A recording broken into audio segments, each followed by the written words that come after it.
Hello, 1874. It's match preview time. I'm your host, Dan Bardell, joined by good friend from Sky Sports News, David Reid, to preview Villa's Friday night FA Cup final, which doesn't sound right. FA Cup final, I wish. Oh, that'd be FA good. Cup tie, yeah, it would be good.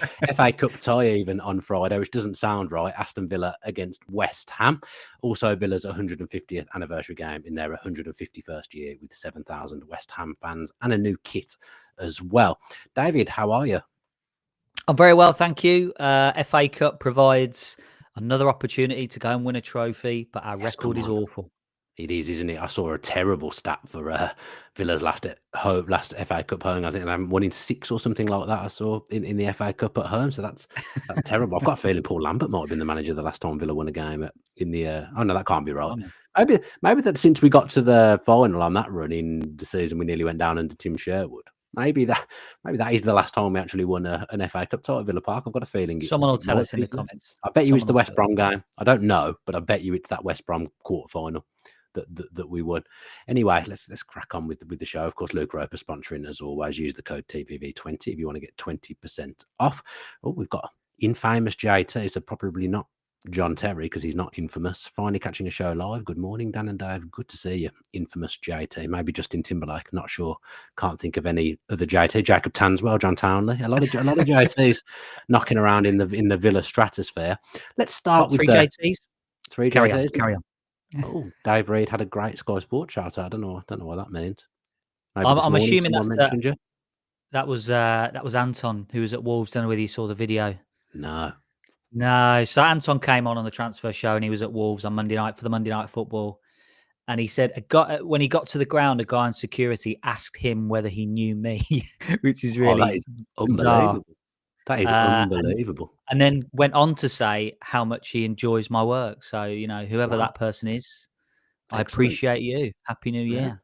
Oh, I appreciate that as well. Always happy to see Dave Reid getting his flowers. We should say as well, Dave Reid and I are off the leash in January. We were allowed on the television, so you'll see us both popping up on Sky Sports News at 9 o'clock and 12 o'clock throughout the January month.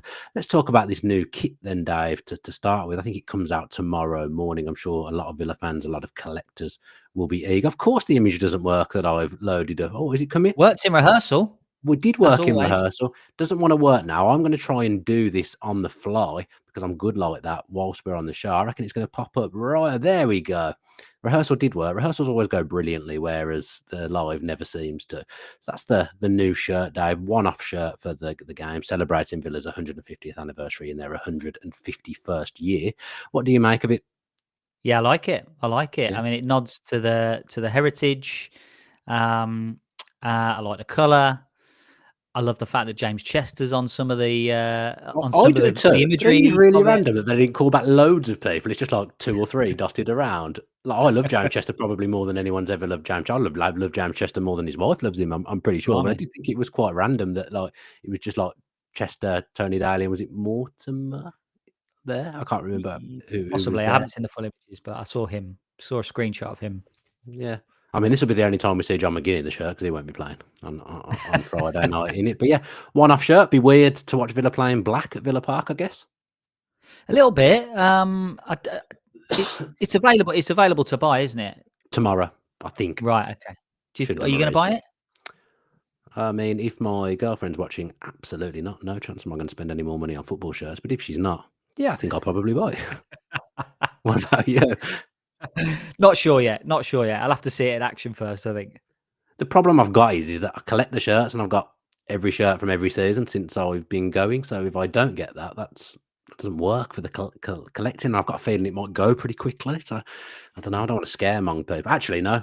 You'll have loads of time to get it. Don't worry about it tomorrow. Just take your time. If you don't get it tomorrow, don't worry about it. I should say rather than scaring everyone into buying it tomorrow.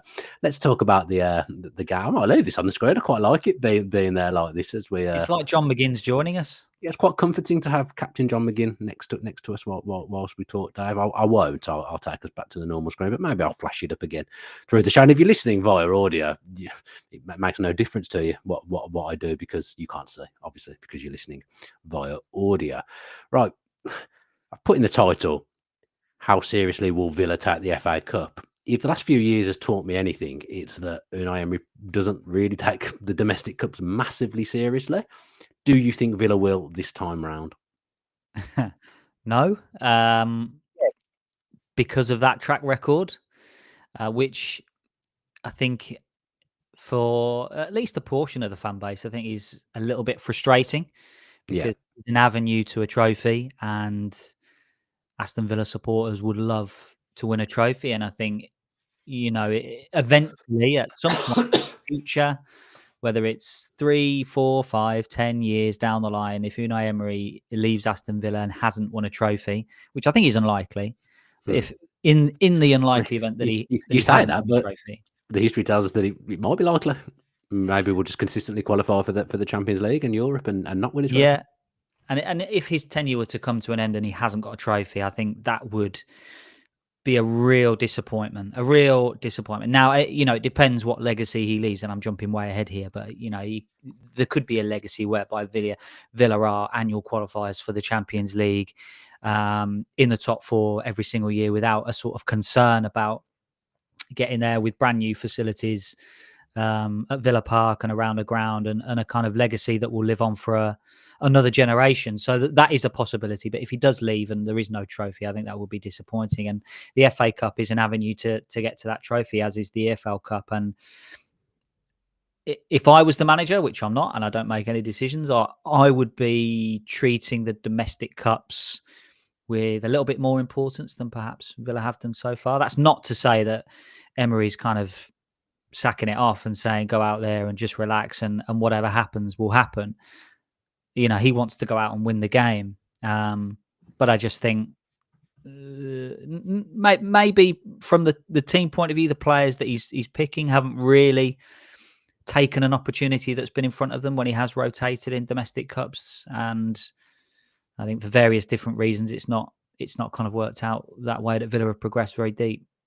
I think there will be changes. Obviously, you have to give some players game time in the FA Cup because they haven't been getting it in the league, in the Champions League, for example.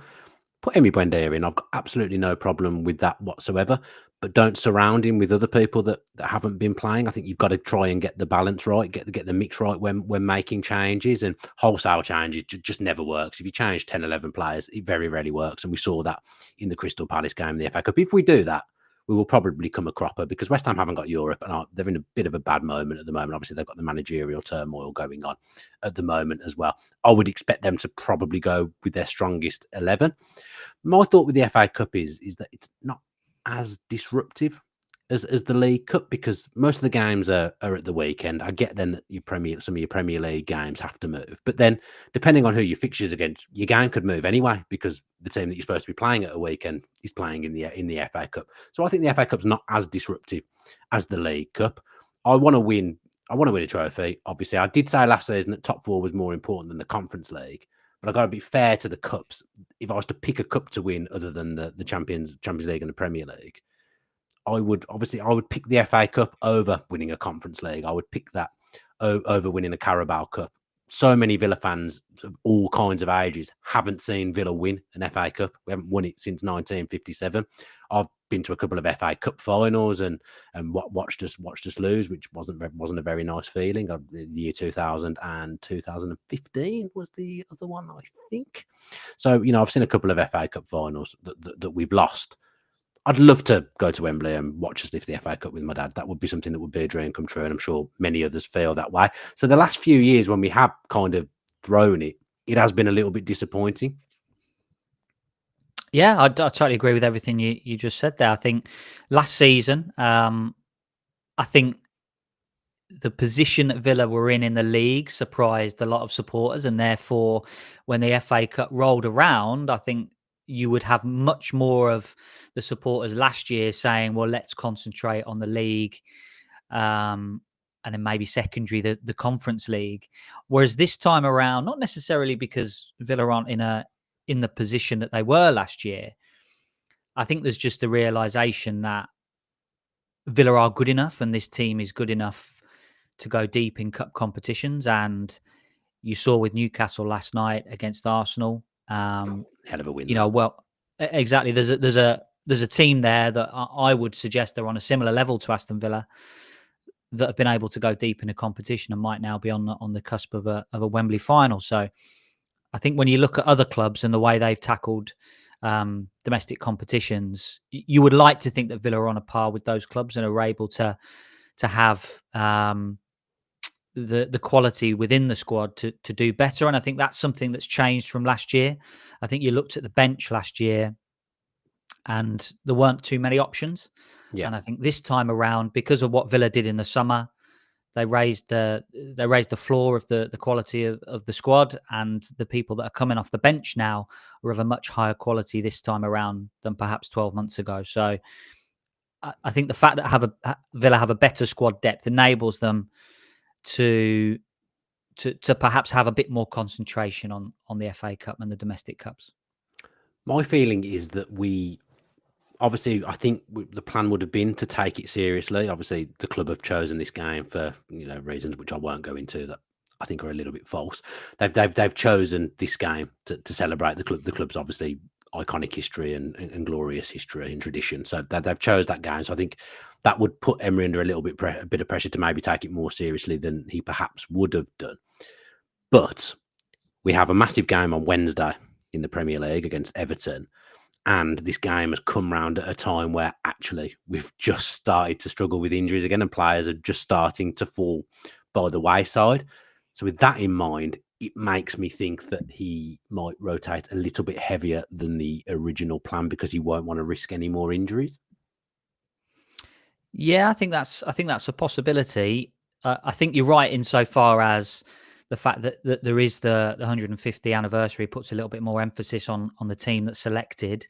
What I would say though is that whatever team he does pick, and it was similar to the Crystal Palace game, whatever team Unai Emery does pick is capable of beating this West Ham team because player quality aside, they've been a very poorly coached team this season. So whatever team that Unai Emery puts out, whether it's rotated or not, is capable of beating this West Ham side. And therefore, it's about the individual players' preparations. It's about the messages that are received by those players and how they execute the game plan on the pitch and the attitude they take into the game. So for me, I mean, whether he rotates or not, whichever team he puts out, it's going to be good enough to win the game.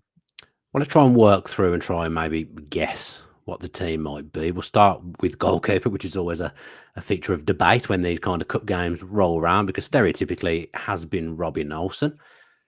Obviously not the most popular player amongst Villa fans, hasn't had a brilliant time. I don't dislike Robin Olsen at all as a character, and from what I hear around the place, he's really, really good, and he's like that's great. But unfortunately, whenever he's played, we have had a lot of bad days. On the flip side of that, if he were to play Emi Martinez and Emi Martinez were to get injured and get a bad injury, everyone would turn around and say, well, why did he play him in an FA Cup game? He should have been rested. Gauchi played the Carabao Cup games, so that goalkeeper position actually could be one of three really tomorrow, couldn't it? Who do you think will get the nod? I suspect it might be Olsen. I think he needs a game, really, doesn't he? He hasn't played all season, actually, I don't think. And I think I think Gauchi will probably end up going on loan this month potentially. So I think Olsen will need game time in case the scenario that you outlined where Emi Martinez gets injured actually transpires, and he will need to come in having had at least a game under his belt to get him up to sharpness, or try and at least get him up to some form of sharpness with some game time. So I suspect it'll be Olsen. Yeah, Olsen, he did obviously come on against Chelsea, but he hasn't started a game for Villa so far this season. I mean, Cash has missed games for suspension and injury, so I guess he'll probably play at right back. Yeah, I think so. I think it'd be Cash, Konsa, Mings. So I don't think Mings will play. No, I think Maatsen will play left back. I think Cash will play right back. Carlos is back in training by the looks of it, so I think he'll probably play right centre back. I've got a feeling Bergard or Swinkles might play this one next to Carlos, just because Torres is obviously out for 2 months. If something were to happen to Mings, he's just completed like 1.5 games, hasn't he? Really, I think he'll get Mings. They wouldn't want to take a chance with him. I think they'll rest. I think Konsa's one of those ones, a bit like Tielemans, that just seems to have to play every single game. So maybe he'll get a rest for this one, but Maybe not. I don't know. So what are we going to say? We're going to say you're going to go with me, Carlos and Bogard, or Carlos and Swinkles. Maybe you've persuaded me with the Mings argument, but I think Conser will play, and I think it'll be Conser and one other, whether that's Carlos or whether that is a Bogard or another youngster. Carlos hasn't played there for Villa, but he can play left centre back. He spent most of his career playing left centre back, hasn't he? I think Onana and Barkley are locks in central midfield. I think that'll be the central midfield. I think Buendier's probably a lock at 10. Ramsey's probably a lock on the left. Getting some fitness of him. This is a big game for him, a good chance for him to get some minutes under his belt, which will be great to see. Right hand side, looks like Philly Jones' future this season anyway is going to be away from Villa, and he was injured for the last game anyway. I'd keep Bailey in because he's got the goal, confidence up. You know, he's done an interview where he said that he's been struggling with injuries all season. He's an explosive player. It's hard to get back in the rhythm. The goal will do him some good. Let him play and let him run at West Ham. Now he's got a bit of confidence. You could see as soon as he scored that goal, everything changed for him. Suddenly he just looked a confident player. He was making runs that he wasn't making earlier on in the game. He obviously then crashed one against the bar afterwards. So I think you keep Bailey in. When I said about Buendia earlier about making too many changes around the team, I think keep Bailey in on the right. Yeah, I think that's a good argument, and you make a great point because as soon as that goal went in, you know, you could see in his body language, physically, he kind of puffed his chest out, and he looked like he was kind of 2 inches taller after that goal went in, and that's what it can do for him. And we've had a few instances this season where Leon Bailey has had a positive game and not necessarily got the numbers, a goal or an assist, but you could see the positivity coming back into his body language and the confidence coming back a little bit. And then he's had a little bit of a setback, and he's not quite managed to make that leap to the Leon Bailey that we saw 12 months ago. And you kind of hope that, given what happened in the previous game against Leicester, that now this is his time to really manage to try and reignite his season, because it's not gone well for him the first half of the season. But maybe this is a turning point for him, and I think rhythm and games is good for Leon Bailey as well. I don't think at this point anyway it would be beneficial to almost have him on the bench as an impact player. I think he kind of needs the rhythm and the minutes to get himself back into that form that we've seen previously. And then, I mean, I won't go on about it because Jacob and myself spoke about it in the podcast on Monday. Go back and watch that if you haven't done already. But Watkins will play this one as well, Werner. Oh yeah, no doubt about it. I mean, I say that there's no one else to play up front, so he has to play. Whilst we're on the subject of strikers, actually, let's finish by talking about the audio from John Duran sending off against Newcastle. I cannot believe with that process that's taken place that day, they decided to release that, because I don't think it makes them look good. It doesn't make the referee look good. It almost makes VAR redundant because they're saying they don't think it's bad and he's just completely ignoring them. And then it just seems to be a pure guess. With that audio in mind that must have been played in Villa's appeal, I cannot believe we didn't get off. It's tough to know where to start really with that. I mean, I think I put a tweet out or a post on X now after the game, and you know, I said in it that the referee had guessed, and I actually, you know, you kind of hope that they didn't guess. You know, you hope that actually he had seen it and that there was a reason for him to send him off from what he saw. Yeah, or that VAR just said it's a red. Yeah, and he just went with that. Yeah, so not even to have gone to the screen. Gee, I cannot believe that. But the fact that the people that have seen it on the audio, you know, the fourth official believes it's accidental, the assistant believes that it's a yellow card, and it sounds, and when you read the transcript, that as soon as Anthony Taylor sees the reaction of the Newcastle players, he gives what I would term a safety red card, and he's given a safety red card and said to everyone around him, well, if I'm wrong, they'll overturn it. And the fact that the bar is almost so high now for something to be overturned means that it's more likely than not that red card is going to stand. I mean, it's so hard to know where to start with this. I mean, I'm not really sure how Howard Webb keeps a straight face when he discusses that decision on that show. I just don't understand it. And I've almost changed my opinion on VAR. I was Well, I have changed my opinions. I know almost about it. I have changed my opinion. When it first came in, I thought this was great. It's what the game needed. And, not just because of that John Duran decision, by the way. I've kind of been thinking about this for a long time, but certainly over the last few months, I just don't believe that VAR is working in its current format. And I think it should just be completely rowed back and we go back to how it was previously until we find a system that makes these decisions almost for the officials. I think there should be some form of AI involved or some form of computerized system which takes it out of the hands of referees when it's referred to a video system, or either that, or maybe that's down the line. But what should be happening now is it should be totally rowed back, and there should be ways for clubs to appeal decisions, whether it's 2 or 3 appeals per game, maybe 2, because 3 might end up being too many stoppages. There should be 2 appeals per team per game, where if they're not happy with what the officials have given, they're able to take it to the video review. I just don't think the current format is working for anybody whatsoever. No. Anthony Taylor may as well have just turned around and said. And by the way, Anthony Taylor is regarded as one of the top referees in this country who represents the UK in European and FIFA competition. And if he's making these decisions the way he's made that decision, it means all the other referees in the country are making the decision the way he's made that decision, which is just not acceptable. He literally just may as well go. I'm going to ignore everything that you've all just said to me. I'm just going to guess and give the red. That literally may be what he turns around and says. And also, I think that footage actually encourages Premier League players to think when something happens in a game, surround the ref, make your feelings known, feign injury. All that stuff from that audio would make me think, if I was a manager, I'd be saying to my players now, you have to do that, lads, because it could give you an advantage. Other teams are going to do it. You've got to do it, and that's not good for the game either. I just find that whole. I thought it was actually disgusting, and I cannot believe they released it. Honestly, it's bizarre that they decided to do that. If that was the process, I know they want to be transparent, but sometimes just Villa have appealed and they've not got off. They've made it worse for themselves now with what they've done, the PGMOL. I cannot believe that they've done that. But anyway, maybe that's a story for another day, as this is a preview show.